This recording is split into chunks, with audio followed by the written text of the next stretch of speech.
네, 안녕하세요. 안녕하세요. 예, 구름의 짝 있나니 양좌주.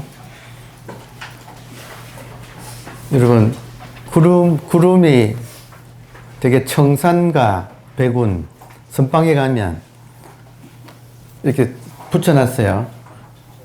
이렇게 편말이 청산, 반대편은 백운 이렇게 붙여놨어요. 그러니까 여기에 뭘 말하느냐면 그 청산 자리에는 그 선방에 오래 거주하고 계시는 분들이 앉고, 백운 자리에는 온 지 얼마 안 되는 또 뭐 지나가시는 분들이 시간이 되어서 이제 같이 앉을 때 청산은 움직이지 않고 백운은 이렇게 움직이는 거죠. 그러니까 그 터줏대감들 앉는 자리와 이제 객성이 앉는 자리가 다르다. 근데 그것이 어디서 연유하느냐 하면 이 선시에서는 청산 그러면 항상 본질을 말해요. 움직이지 않는 거. 백운은 왔다 가는 생멸, 그러니까 현상을 말하는 거죠. 그러면 지금 우리가 몸을 가지고 사는 입장에서는 우리가 청산이에요, 백운이에요? 백운이죠. 그럼 여기 구름의 짝이 있다 할 때 구름의 짝은 다른 구름이 아니고 청산이다 이거예요. 그래서 지금 요 제목이 재밌어서 지금 보니까 눈에 들어오는 게, 여러분, 짝이 있으면서 사는 삶과 짝이 없이 사는 삶은 되게 외롭지요. 근데 기왕이면 그 짝이 현상에서의 짝과 본질의 짝이 통하면 더 좋겠지요. 그렇지 않나요? 네. 그래서 현상, 구름이 다른 구름을 짝을 하면 그 구름은 흩어질까요? 안 흩어질까요? 흩어지죠. 근데 청산을 짝으로 하면 그 청산은 흩어지지 않죠. 그러니까 우리의 삶도 생멸이라고 하는 현상, 생멸, 멸자 대신에 사를 넣으면 생사현상, 생사현상을 이기는 지름길은 불생, 불사인 본질과 짝을 이루면 이 문제를 해결한다. 이거는 사실은 모든 성현들의 가르침의 핵심이죠. 그래서 지금 보니까 짝이란 말이 좋네. 예. 저도 그래요. 26살 때 어쩌다가 도서관에서 한번 깜빡 이 짝을 만난 이후로 26살 때 도서관에서 정말 그때 절대가 뭔가 갑자기 궁금해져가지고 정말 집중해서 절대가 뭐지 하면서 그때 한번 이런 생각의 흐름이 끊어졌고, 그리고 그때 그 생각이 끊어진 그 틈이 일종의 저의 짝이구나 하는 그 절대가 짝이구나 하는 그때 그 느낌이 있었어요. 그래서 뭐 그때 일종의 하늘을 본 느낌이라서 땅의 것들은 눈에 안 들어오는 이제 괜히 콩깍지가 씌어진 이제 그런 입장 같이 그 삶이 이렇게 왔는데, 그래서 이거는 시간이 좀 걸리는 것 같아요. 문제가 한 번 본 만해 한영원 스님의 님의 침묵에 보면 날카로운 첫 키스의 추억 그러잖아요. 날카롭다는 말은 한 번 탁 스치고 지나간다는 말이죠. 그렇지만 그 날카로운 첫 키스의 추억을 영원히 잊지 못하지요. 그래서 참 인생에는 거의 모든 사람한테 이런 건 있는 것 같아요. 근데 이제 사람마다 그 추억을 잊지 못하고 다시 이 짝을 찾아, 구름의 짝이 있다 그러잖아요. 지금 이번 장 제목이 구름의 짝이 있다. 그러면 그 자기 짝을 찾아서 일생 동안 이렇게 가는 게 좋고, 그러면 가다 보면 나처럼 또 이 청산이라고 하는 짝을 찾는 사람을 만나게 되고, 그러면 같이 가게 되고, 도반이라 그러죠. 대부분은 스쳐 지나가기 때문에 이거를 놓치고 일상에 바빠서 이제 구름 사이를 헤매느라고 되게 나이가 조금 40 전후 좀 철이 들어야 다시 이 문제를 상기하는 그렇게 되는 것 같아요. 근데 아무튼 저도 돌아보면 일생에서 지금 이 자리에 제가 왜 앉아 있나 돌아보면 분명한 것은 26살 때에 그 날카로운 척키스 때문에 그걸 잊지 못하고 이렇게 철새 미녀를 만나가지고 지금까지 온 것 같아요. 그러니까 인생이란 이제 공부가 된 사람의 인생은 그전에는 배가 허기졌는데 항상 배가 고팠는데 이 짝을 만나서 이제 하나가 되면 언제나 이제 배가 부른 상태에서 이걸 지족이라고 그러죠. 지족. 만족할 줄 안다. 지족. 열반의 뜻이에요. 열반. 그러니까 불꽃이 탄다 이 말은 항상 배고파가지고 항상 배고파서 뭔가를 찾아 헤매는 것이 불꽃이 타는 거고 욕망의 불꽃. 근데 이제는 충족이 되어서 그 불꽃이 꺼진 상태. 욕망의 불꽃이 꺼진 상태가 열반이라고 하는데 그 열반의 번역어가 지족이에요. 만족할 줄 안다. 그러니까 구름에 짝이 있다는 걸 알게 되면 다음에는 항상 이제 배가 부르다. 배가 부른데 내가 배가 부른 게 아니라 이제 배가 부른 걸 듣는다. 표현이 배가 부른 것을 듣는다. 이렇게 그 다음 장에는 이렇게 표현을 했어요. 여러분은 지금 배가 고프십니까? 배가 부르십니까? 아이고, 뜨끔해. 뜨끔해, 정말. 네. 스스로 자기한테 물어보면 알지요. 내가 지금 배가 고픈 상태인가, 이제는 충족이 된 상태인가. 예. 자, 이야기는 서천 황삼랑이라는 인물에서부터 시작된다. 이미 늙어있던 황삼랑은 의외의 방문객을 만든다. 그도 그럴 것이 아들 둘을 출가시켜 마조대사 밑으로 보냈던 것인데 의젓한 스님의 모습을 한 그들이 아버지를 찾아 뵙는다고 1년 만에 집으로 돌아온 것이었다. 참 기분 좋겠지요. 예, 기꺼이 본인들도 그렇고 아버지도 그렇고 기꺼이 마조라고 하는 큰 스님이 있어서 그 밑으로 이제 아들을 출가시켰다 이거예요. 근데 1년 만에 돌아왔다. 그런데 황삼랑 노인의 아들을 영접하는 방법이 예사롭지 않았으니 그는 나타난 두 아들을 보자마자 부처님 앞이나 되는 듯 그들을 향해 오체투지에 예배를 한 것이다. 저는 가끔 이런 분들 보세요. 특히 어머니가 아들 출가시키고 어젓하게 이제 비구가 되어가지고 나타나면 어머니가 뭐 절을 하는, 네, 참 아름다운 모습이죠. 네. 그러니까 참 이렇게 보기가 좋습니다. 그러고는 이런 말을 했다. 황삼랑 말이 여사람이 말하되 나를 낳아주신 것은 부모요 나를 성취시켜 주는 것은 벗이다 했으니 그대들 두 스님은 나의 벗이다. 이 늙은이를 청거하여 출가시켜 주지 않으려는가. 그러니까 참 특이한 케이스입니다. 아버지가 아들의 어젓한 모습을 보고 나도 좀 출가하게끔 해달라 한 거예요. 갑자기 왜 나도 출가하고 싶지? 갑자기. 예. 그러니까 지금 나이 드신 분들도 옛날에 출가를 했네요. 예. 자, 보겠습니다. 아들 말이 비록 늙으시긴 하셨어도 아버지께 그런 생각이 있으시다면 뭐 어려울 것이 있겠습니까? 기뻐한 황삼랑은 그들을 따라 마조대사를 찾았고 아들들로부터 먼저 사연을 들은 마조대사는 법당에 들어가 좌정하여 이 이색적인 인물을 맞았다. 그러니까 약간 마조 스님이 보통은 방에서 기거하는 요사체 방에서 맞는데 이제 먼저 이야기를 더 출가하고 싶어 하는 노인네가 온다고 하니까 법당에 딱 이제 가서 앉았다 이거예요.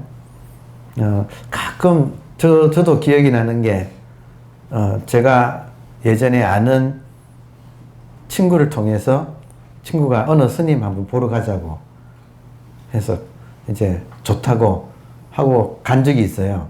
근데 제가 하여튼 친구가 저하고 같이 간다고 먼저 통보를 드리고 그래서 찾아갔더니 그 스님이 정말 법당에 딱 얹어놓고 법당에 딱 앉아 계시더라고요. 그래서 뭐 예법대로 이제 절하고 이렇게 하여튼 저를 맞이할 때 저는 그런 거 처음 봤어요. 그 스님이 큰 스님이신데 법당에 딱 이렇게 앉아서 얹어놓고 앉아가지고 이렇게 우리를 맞이하는 그날 그 자리가 좀 특별했어요.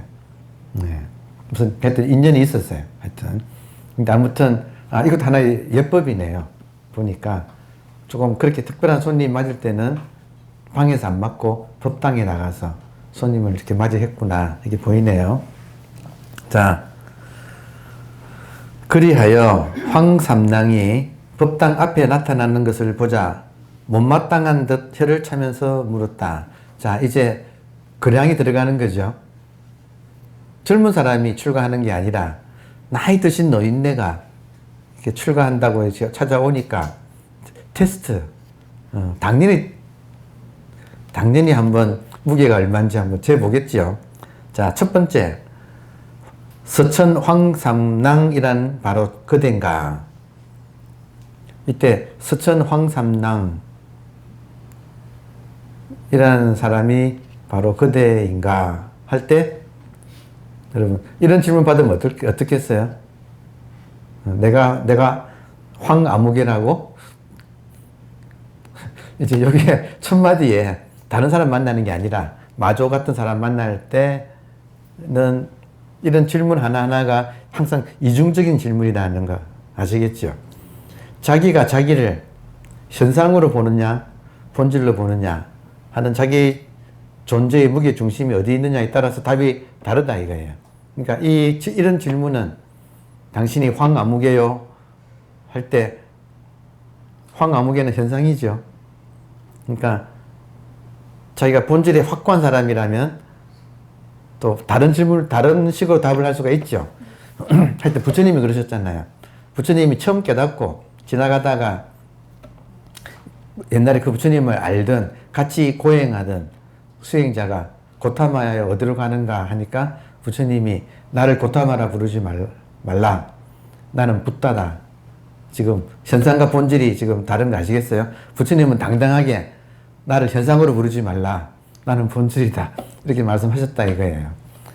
근데 이런 질문 하나가 당신은 황아무개요 할 때 탁 내가 그런 말을 들었을 때 상대방이 보통 사람이라면 당연히 그 수준에 맞춰서 답을 하는데 이렇게 테스트 받는 입장에서는 이 말에서 벌써 답이 벌써 파바박 칠 수가 있다. 한마디가 다르다. 이제 그런 걸 우리가 이 선에 관한 책을 읽을 때는 그런 재미가 있는 거예요. 언제 터질지 궁금하다고요. 지금 언제 터질지 궁금하다고요. 첫 번째 질문, 두 번째 질문, 세 번째 질문이 점점 본질을 묻는 게 점점 깊이 들어가는데 언제 다다닥 하고 불꽃이 튀냐. 그러니까 그런 이제 스릴이 있습니다. 자, 서천 황삼랑이란 바로 그댄가 황송합니다. 서천에서 여기까지 찾아왔다는데 황삼랑은 지금 서천에 있는가 아니면 이곳 홍주에 있는가? 그러니까 지금 서천에서 왔다는데 지금 황삼랑이 서천에 있는가 지금 홍주에 있는가 하고 물은 거예요. 지금 둘 다 현상을 묻고 있죠. 현상을 묻지만 본뜻은 뭐예요? 자네가 본질을 알아듣는가 못 알아듣는가 하고 말하고 있죠. 그러니까 여러분 이렇게 선객끼리 만날 때는 어디서 오셨습니까 할 때 조심해야지. 어디서 구름이면 어디서 왔다 하겠지만 청산이라면 자네가 내한테 왔지 내가 왜 내가 여기를 왔나 하여튼 이게 표현이 다르다 이거예요. 그러니까 요런 재미가 있어요. 그죠? 자, 두 번째 질문이 이거였어요. 그랬더니 본래의 거처를 묻는 말이므로 본래 면목이나 마찬가지여서 퍽 까다로운 질문이다. 그러나 황삼랑은 거침없이 대답했다. 이제 두 번째 질문에서는 이제 답변을 지금 했다. 받아쳤다 이거예요. 집에는 두 주인이었고 나라에는 두 임금이 없는 법입니다. 그러니까 여러분 집에는 지금 두 주인이에요. 혼자 주인이에요. 아니면 종이 주인 노릇하고 있어요. 주인이 주인 노릇합니까? 아니면 지금 하인이 주인 노릇하고 있는 거예요. 뭐 주인이 하나입니까? 둘입니까? 이런 질문에 답하기 어렵죠. 솔직히 말하면 답하기가 쉽지 않죠. 네. 하여튼 황삼랑은 집에는 두 주인이었고 나라에는 두 임금이 없는 법입니다. 아는 사람이죠. 지금 맑게 알아듣는 사람이 지금 답을 한 거죠. 네. 그러니까 마조대사는 말머리를 돌렸다. 연세는 얼마인가? 85입니다. 아이고 희망 있네. 아이고 뭐 젊으시네요. 지금 황삼랑도 85세 이렇게 예, 출가하시는데 예. 85입니다. 자, 85입니다 하니까 지금 보세요. 되게 세 가지거든요. 그러니까 여러분이 만약에 유언을 하고 싶다. 제가 가끔 이 말씀 드리잖아요. 유언을 하고 싶다. 그러면 변호사하고 정신과 의사 이런 분들이 입회를 해가지고 이분이 하시는 말씀이 유언에 합당한가를 그분들이 옆에서 다 누구누구라고 다 이렇게 유언장에 되게 적어요. 그러니까 저도 그걸 목격한 적이 있거든. 그래서 그런 일이 있을 때 정신과 의사가 뭐라고 질문하냐면 누구세요? 이렇게 질문하더라고요. 그러면 그걸 누구라고 이름을 대는 거 하면 정신이 있는 거고 그리고 그 유언장은 효력이 있는 거고 이름을 못 대면 이게 사인 못 하는 거예요. 이름 말하는 거. 첫 번째. 두 번째가 여기가 어디예요? 하고 묻더라고요. 여기가 어디예요? 그러면 무슨 여기 지금 인사동이다 이렇게 말을 할 거 아니에요. 근데 이렇게 뭐 치매나 오락가락 하시는 분들은 이 세 가지 질문을 하더라고요. 사람을 묻고 그리고 공간을 묻고 그리고 지금이 아침이에요, 밤이에요 이렇게 묻더라고요. 그러니까 지금 그 시간을 그러니까 요 세 가지인지 하는 게 정상적인 정신작용을 하고 있는가 아닌가의 기준이더라고요. 저도 이건 몰랐는데 아니 정신과 의사가 이렇게 묻더라고요. 저 옆에서 그걸 봤거든요. 그러니까 지금 요 세 가지 질문이에요. 누구십니까? 다음에 어디입니까? 그리고 지금이 언제입니까? 요 세 가지 질문. 근데 여러분, 요 세 가지 질문이 구름에 대고 하는 질문하고 청산에 대고 하는 질문이 다르지요? 가장 인간의 기본적인 질문. 그래서 가끔 가다가 여러분도 스스로한테 이거 물어볼 수 있어요. 여러분, 스스로에게 너 누구냐? 그럼 안에서 어떤 대답이 나오느냐 이거예요. 너 누구냐? 어떤 대답이 나올까요? 그리고 여기가 어디냐? 여러분, 여기가 어디냐? 또 세 번째가 지금이 언제인가? 그러면 본질의 입장에서는 누구냐 하면 불식, 모른다. 누구냐 하면 달마스님의 그에 대한 답변이 불식, 모른다 했잖아요. 누구냐 할 때는 알 수 없다. 어디냐? 하여튼 그 자리죠. 말로 하자면 그 자리. 그리고 언제냐 하면 늘 지금이죠. 그러니까 요 세 가지 질문이 인간의 가장 기본적인 질문인데 요 세 개의 답안 스스로 여러분 체크해 볼 수 있어요. 한 번씩 해보세요. 문득 저처럼 이제 버스 기다리다가 세 가지 질문. 너는 누구냐? 스스로 분명하냐 이거예요. 너는 누구냐? 또 여기가 어디냐? 여기가 어디냐? 그리고 지금이 언제인가? 이걸 물어보면 내한테서 나오는 답이 현상에서 나오는가?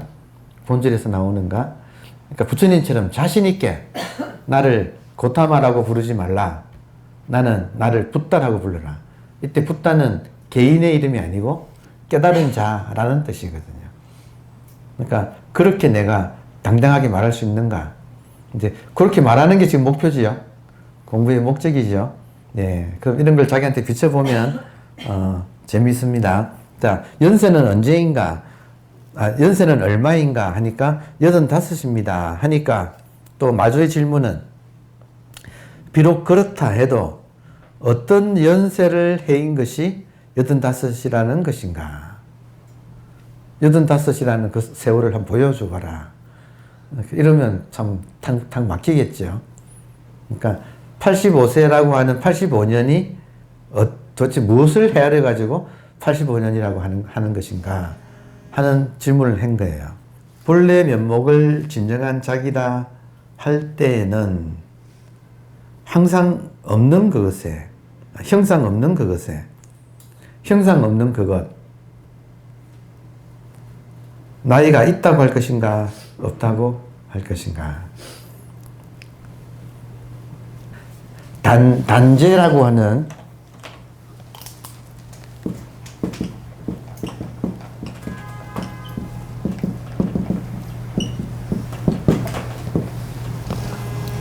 단제라고 하는 시호를 받은 스님이 황벽 스님이에요.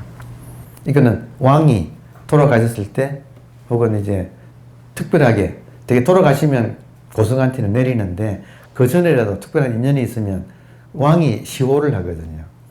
그러면 왕의 시호를 받은 스님은 굉장히 그 국가 차원에서 이렇게 보호를 해요. 황벽 스님은 왕으로부터, 당나라 왕으로부터 이 단제라는 이름을 받았는데, 이때 제라는 말이 사이라는 뜻이에요. 사이. 영어로 하면 인터,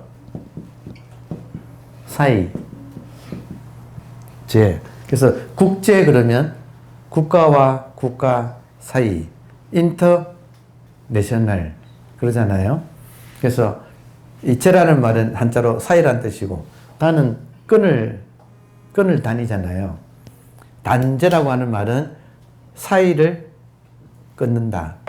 이때 사이가, 가장 대표적인 사이가 뭐냐면 시간이에요. 이 순간과 다음 순간 사이. 그러니까 깨달음이라는 것은 단제예요. 사이를 끊는 거예요. 그러니까 이 본질의 입장에서는 늘 여여하기 때문에 움직임이 없지요. 변동이 없잖아요. 근데 변동이 있다고 하는 것은 사이가 있다고 이야기할 수가 있어요. 이번에 최근에 유튜브 쇼츠 보셨나요? 처음으로 제 유튜브 쇼츠에 그 하나 올라갔는데, 거기서 제가 그 말, 제가 봐도 신기해요. 거기서 제가 그 말 하더라고. 본질은 사이가 없다. 단제. 본질의 이름이 또 다른 이름이 단제. 사이가 없다. 그러면 우리가 본질을 깨달을 때는, 자기를 깨달을 때는 자기와 자기 사이에는 사이가 없다. 단제다. 그러면 사이를 끊는 것이 깨달음이다. 이거예요. 그래서 사이를 만든 것은, 죄를 만드는 것은, 여러분, 그냥 우리 일반 상식적인 퀴즈. 사이를 만드는 것은 뭘까요? 사이를 만드는 건 뭘까요? 관계? 공간? 공간도 사이를 만들고 시간도 사이를 만들지요. 그러면 공간과 시간을 만드는 게 뭘까요? 예, 그러니까 분별망상인데, 그걸 한마디로 말하면 생각이죠. 그래서 단죄라고 하는 것은 생각을 이기는 거예요. 금강경에 두 가지 질문. 첫 번째는 본질이 무엇입니까? 두 번째는 생각을 어떻게 하면 끊습니까? 이 두 가지 질문. 여기 인간한테는 가장 중요한 질문이에요. 수보리가 부처님한테 하는 질문. 금강경 시작하자마자 첫 번째, 본질이 무엇입니까? 두 번째는 어떻게 하면 생각을 항복시킵니까? 생각을 항복받는다. 항복기심. 이때 심은 생각. 어떻게 하면 생각이 항복을 받습니까? 지금 어떻게 하면 단죄를 할 수 있습니까? 이게 전부 지금 같은 거예요. 그러면 시간을 끊는다. 공간을 끊는다. 현상에서는 불가능하고. 맞아요? 현상에서는 불가능하는데 본질에는 아예 없어요. 그러니까 본질 깨닫는 건 정말 중요한 일인 거죠. 그리고 본질을 깨달았다면 생각을 항복받는다 이 말은 생각이 우리로 하여금 이 현상계에 떨어지게 하는 것. 본질로서 깨어있지 못하고 현상계로 떨어지게 만드는 게 생각이잖아요. 그러니까 첫 번째 본질이 무엇입니까는 도노. 두 번째 생각을 어떻게 항복받습니까 할 때는 점수. 그러니까 도노하는 방법을 물었고 점수하는 방법을 물었다. 이거 이상은 없다 이거예요. 지금 우리 공부에 모든 것이 초점이. 그래서 예를 들어서 제가 지금 여러분 앞에서 이렇게 말을 하는 것도 두 가지예요. 하나는 본질이 지금 깨어서 이 순간 깨어있는, 이 순간 깨어서 작용하는 현재 의식. 본질입니다. 두 번째는 바보야, 문제는 생각이야. 본질을 깨달아도 생각의 힘이 과거부터 생각의 힘이 워낙 강해서 이 생각을 항복받지 않고서는 이 공부는 다시 용어를 적나라하게 쓰면 빠꾸 중요한 게 스스로 궁금해 하셔야 돼요. 다른 말로 하면 내님은 누구인가? 옛날에 그 노래도 있어. 내님은 누구인가? 무엇을 하고 계실까? 했잖아요. 그러니까 나의 본질과의 우리 공부는 본질과의 사랑이에요. 한마디로 말해서. 그러면 누구를 사랑하는지가 타겟이 정해져야 되잖아요.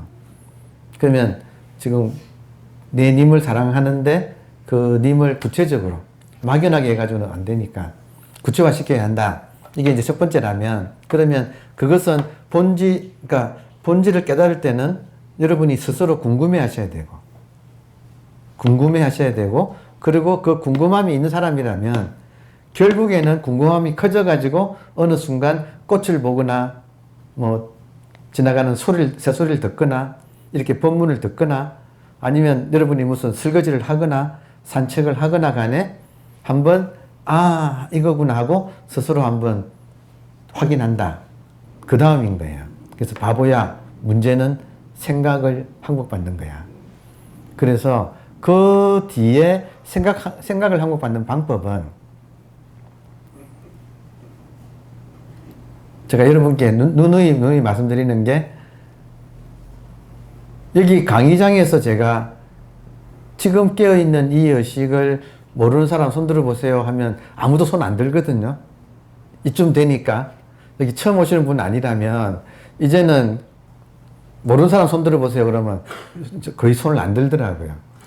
그런데 그 약발이 강의장에서는 안 드는데 나가면 툭 지금도 있습니까? 이러면 쭈삣쭈삣 하지요. 희한하잖아요. 약발이 얼마 못 간다. 그러니까 왜 못 가는가? 지금 생각을 항복 못 받는다. 한마디로 말해서.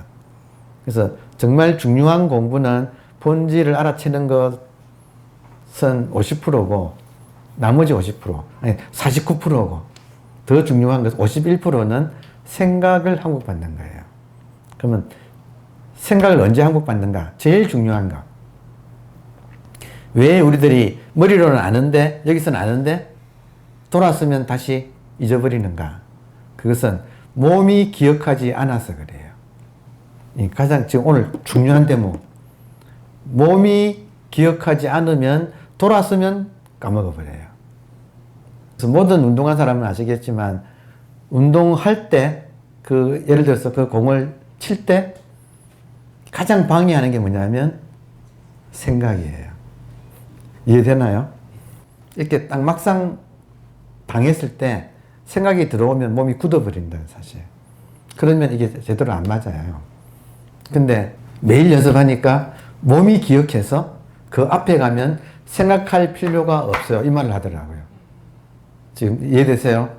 막상 딱 시합에 나가서 딱 그 상황에 닥치면 몸에서 기억하지 못하는 사람은 생각을 할 수밖에 없다는 거예요. 어떻게 쳐야 할까 하고. 근데 평소에 익혀가지고 몸이 기억하는 사람은 몸한테 맡기지 그 앞에서 생각할 필요가 없어요. 생각하면 반드시 이게 삐끗하는 거예요. 그러니까 문제는 여러분 일상에서 우리가 얼마나 생각 안 하고 일상에 맡은 일을 할 수 있느냐 없느냐의 문제예요. 이해되세요? 지혜라는 것은 생각에서 나오는 직관, 그러니까 이게 몸에서 나오는 직관이에요. 생각은 망상이에요. 그러니까 어떤 일을 당할 때, 여러분, 어떤 일을 당할 때 그 일에 대해서 오버싱킹이 장고가 악수를 만들어요. 그러니까 항상 내가 생각 없이 딱 직면해가지고 즉각 나오는 직관으로 처리할 수 있기. 이게 도예요. 동양에서 그렇게 강조하는 도예요. 그러면 수불이의 질문. 첫 번째는 본질이 뭡니까? 본질은 의식이야. 두 번째, 어떻게 하면 의식을 깨어있는 걸 방해하는 생각을 항복받습니까? 답이 뭐냐면 몸이 기억하도록 익힌다. 몸이 기억하도록 익힌다. 다시 몸이 기억하도록 익힌다. 이게 지금 핵심이에요. 그래서 우리가 하는 공부는 좌선을 한다는 거예요. 그러니까 아무리 입으로 머리로 나는 익힌다 해도 익혀집니까? 안 익혀집니까? 머리로 지금 하면 안 익혀지죠. 앉아야 된다는 거죠. 앉아서 몸이 익히도록 하는 거. 이게 지금 비결이에요. 비결. 테니스나 골프나 뭐나 이거는 폼이 있죠. 맞아요. 지금 우리 마음 공부에서도 폼이 있다 이거예요. 자, 여러분 우리 마음 공부에서 폼 따라하세요. 두 번째 화살을 맞지 말라. 이게 우리 마음 공부의 폼이에요. 이게 가장 기본적인 폼. 오늘 저 수업 시작하기 전에도 한 분이 오셔서 저한테 어떤 좀 약간 이렇게 하여튼 한 문제를 말씀하셔서 제가 수업 시간에 말씀드리겠습니다 하고 이야기했거든요. 이게 지금 답이에요. 여러분도 개인적으로 곤란한 일이 있을 때 저한테 질문할 수 있잖아요. 이런 경우에 어떻게 할까요? 있잖아요. 그래서 거기에 대해서는 단순히 표피적으로 이 케이스에는 이렇게 하세요. 이게 중요한 게 아니고 어떤 문제가 와도 기본적인 폼으로 대응하세요. 기본적인 폼은 이거 부처님 말씀이에요. 지혜란 두 번째 화살을 맞지 말라. 이거예요. 첫 번째 화살은 누구나 맞아요. 부처님도 나도 첫 번째 화살은 못 피한다. 이거는 인과라서 언제 어느 생에 내가 지어놓은 것도 이번 생에는 결국에는 받게 되니까 그 사건 사고 자체는 피할 수가 없다. 그러나 이제 우리가 돌을 닦는 사람은 두 번째 화살을 맞지 말라. 이게 폼이에요. 그러니까 제 아무리 본질이 어떻고 깨달음이 어떻고 아무 소용없어. 그게 아니라 일상에서 두 번째 화살 맞지 않기. 그럼 두 번째 화살은 뭐냐면 여러분 첫 번째 화살은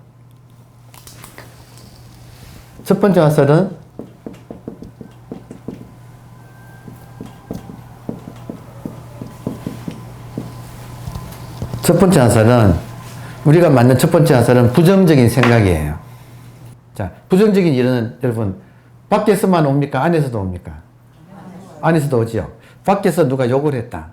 또, 안에서 뜬금없이 부정적인 생각이 일어난다. 안팎에서 부정적인 것이 생긴다. 부정적인 일을 당할 때, 마음 공부가 안 된 사람은 부정적인 또 생각, 감정을 일으켜서 대응한다.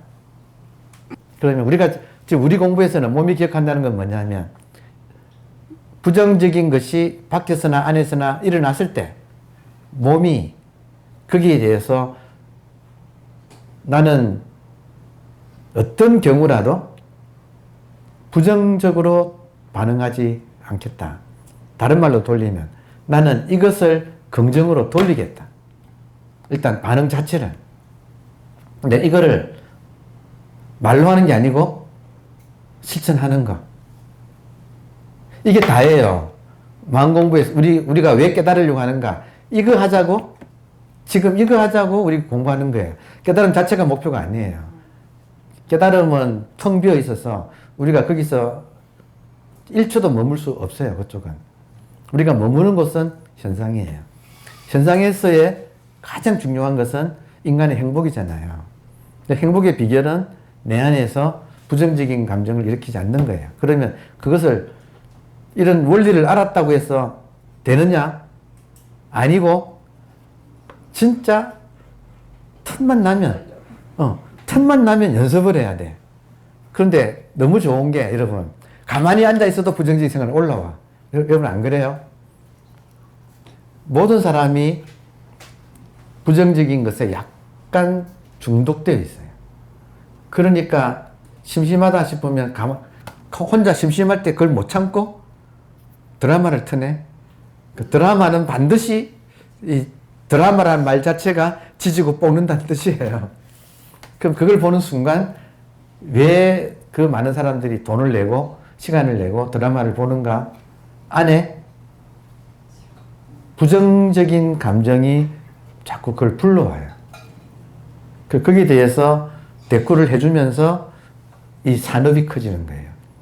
여러분, 지갑을 누가 여는가? 여러분, 지갑을 보세요. 답해 보세요. 지갑 여는 사람 1번 본질, 2번 에고. 그러니까 에고가 지갑을 열기 때문에 이 부정적인 감정을 일으키는 산업이 지금 계속 커져갈 수밖에 없다. 자본주의는 자본은 자본을 추구하기 때문에. 이해되세요? 이게 지금 엄청나게 산업화되어 있는 구조예요. 그 속에서 우리가 살아요. 그러면 지금 마음 공부하는 사람의 폼은 나는 어떤 경우라도 긍정적인 대응을 하겠다. 이게 두 번째 화살을 맞지 않겠다. 이게 조금 더 적극적으로 표현을 하면 나는 어떤 부정적인 케이스가 생겨도 긍정적인 대응을 하겠다. 그러니까 이 사건, 사고가 안 생긴다는 게 아니라 여러분, 사건, 사고는 생기는 거예요. 그게 현상의 법칙이에요. 저에게 하는 여러분들이 개인적으로 저한테 질문 많이 하세요. 그러면 대부분이 지금 이런 어려움이 있습니다. 이걸 어떻게 처리해 좋겠습니까? 할 때 저의 답변은 케이스 바이 케이스로 이렇게 하세요, 저렇게 하세요가 아니고 우리 마음 공부의 기본 폼은 두 번째 화살을 맞지 않는 것입니다. 그러면 이것을 실천하세요. 얼마나 좋아요. 공부 기회 아닌가요? 이거예요. 그러면 그런 걸 한번 이겨내본 사람하고 여지없이 그냥 끌려다니는 사람하고의 차이가 있다 이거예요. 우리가 스마트워치 차고 한번 예쁜 꼭지가 보일 때마다 재밌어가지고 자꾸 더 하듯이 한번 그런 케이스에서 이걸 내가 어떤 경우라도 나는 긍정으로 대응하겠다는 것을 실제로 해가지고 그 상황을 한번 잘 이겨내는 사람은 내면의 정신의 근육이 생길까요? 안 생길까요? 이거는 지금 몸으로 하는 것은 정신의 근육도 여기에 포함되는 거예요. 저도 사회에서의 일이 있잖아요. 저도 제 직업이 있어요. 글 쓰는 게 직업이에요, 지금. 제가 정상적인 월급은 글 쓰는 걸로 받아요. 그러면 끊임없이 그 일감이 이렇게 오는 거예요. 근데 그 일감이 가벼운 일감도 있고 좀 큰 무거운 일감도 있겠죠. 제가 밖으로 내는 글은 안 쓰지만 제 이름으로 글은 안 쓰지만 제 직업으로는 글을 써요. 그러면 여러 가지 케이스에 글을 써요. 근데 지금 이 정도 하니까 도가 터가지고 어떻게 되느냐 하면 처음에는 약간 헤비한 좀 중요한 어떤 글을 써야 될 때 어떤 대외적인 중요한 부분에서 큰 논쟁이 벌어진다든지 이런 글을 쓸 때는 굉장히 부담감이 있어요. 이해되나요? 근데 좀 돌아보면 그 어떤 어려운 일들도 내가 결국은 다 극복하고 왔어, 지금까지. 도망 다닌 게 아니고 결국에는 도망갈 수 없어가지고 부닥치고 그리고 그걸 해결하고 왔어요. 여러분 인생은 안 그래요? 자기 인생을 돌아보면 결국에는 이런 어려움 저런 어려움이 언제나 왔었다. 근데 그때마다 또 어쨌든 일을 해내고 왔다, 지금까지. 그렇지 않나요? 그러니까 언제까지 무슨 일을 해야 한다 이런 일이 반드시 있었지만 그거를 우리는 끊임없이 처음에는 정말 힘들었는데 결국에는 이겨내고 왔다, 지금까지. 그렇지 않나요? 그러니까 그 어떤 어려움도 지금은 어려움이지만 결국에는 맡기면, 본질한테 맡기면 해낸다. 그러니까 이때 본질의 힘이 중요한 거예요. 생각을 다스릴 때는 본질의 힘이 중요해요. 어려운 일이 닥쳤을 때 본질과 상의한다. 이것이 하나의 훈련이에요. 어려운 일이 닥쳤을 때 본질과 상의한다. 그럼 평소에 본질하고 소통해서 상의하는 일이 습관화되어 있는 사람이라면 자동적으로 몸이 그런 일을 닥치면 본질하고 소통이 접속이 돼. 그러니까 어떤 거냐면 제가 아주 어려운 그런 어떤 논쟁에 아주 중요한 날카로운 상대방이 정말 이제 항복하라 하고 그런 논지에 정말 논리적인 글을 보내왔을 때 거기에 대해서 제가 대응을 해야 할 때 처음에 읽어보면 그 상대방의 말 맞는 것 같아. 근데 맞다 하면 안 돼. 그러면 정말 처음에는 난감해요. 그런데 그 난감함을 쥐고 있지 않고 이제 한번 읽어주면 이제 본질이 이제 알아들었겠죠. 그러면 맡겨놓고 있으면 희한하게 시간이 조금 지나면서 탁 이게 아이디어가 떠올라요. 그래서 그 상대방의 아주 정합한 논리 중에서 딱 여기가 틈이라는 것이 이렇게 탁 떠오르고 그 한 아이디어만 있으면 장문의 글을 쓸 수가 있어요. 어려운 일이 있을 때는 자기 자신 안에 있는 본질에게 한번 툭 던지는 거예요. 그리고 기다리면 답이 툭 와. 영감으로 와요. 모든 예술이 이렇게 창작된 거 아시겠어요? 모든 위대한 작품은 본질에서 나온 거예요. 맞죠? 그게 그림이든 음악이든 뭐 문학이든 다 본질에서 나와야만이 명작이 돼요. 고전이 돼요. 왜냐? 본질에서 나와야만이 모든 사람의 본질을 터치하니까.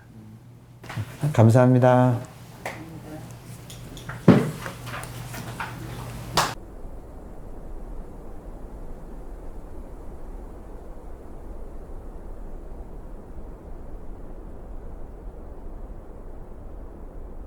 마음 공부하는 사람의 폼을 가져야 수시로 일상에서 갈고 닦는다. 폼을 몸에 익힌다. 그럼 어떤 폼이냐? 두 번째 화살을 맞지 말라. 이때 두 번째 화살을 맞지 말라의 뜻은 밖에서 누가 부정적인 대응을 하건 안에서 뜬금없이 부정적인 생각, 감정이 올라오건 우울증 같은 거 있잖아요. 올라오건 그것에 대해서 내가 부정적인 감정으로 대응하지 않는다. 그러려면 평소에 본질과의 소통을 익혀 놓아야 한다. 그러니까 평소에 준비해 놓지 않으면 이런 사건 사고 때 당황한다. 평소에 준비된 사람은 부동시입니다. 이런 거는 쇼츠를 올리면 좋겠다. 이런 마무리, 이게 느낌이 오네, 이제.